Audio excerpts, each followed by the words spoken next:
So it was actually 12 years ago now that I began my application process.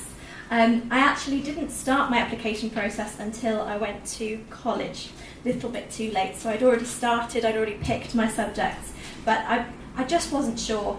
I thought I wanted to be a teacher, maybe an art teacher, wasn't sure. So that's why I picked the subjects I did. I'd gone for a variety. So I went for human biology, psychology, art and English literature.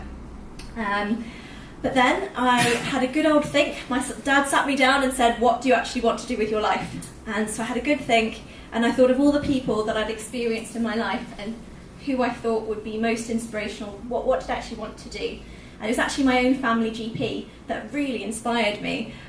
His name was Dr. Firth, and he was my GP, my sister's, my dad's, my mum's, and we'd known him lifelong. And I just thought, gosh, this man, he's so happy, he's so trusted, he just has such a great job. So I actually did, after his surgery of course, spoke to him and asked him about his experiences, about how he got into medical school, why he was a GP, and that just really resonated with me. So I started the application process, as I said, a tad late.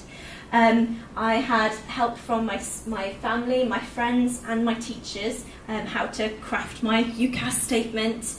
I used the library, the web, any resources I could get my hands onto to try and decide where I wanted to apply to, what I needed to get in. Could I get in? That was a big question for me because I'd only picked one science. I thought, gosh, I couldn't possibly get in. My mum and dad aren't doctors.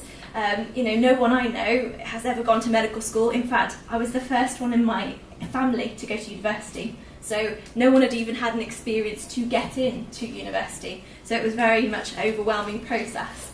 But slowly and gradually, I kind of got through all the work and decided, actually, I can get in.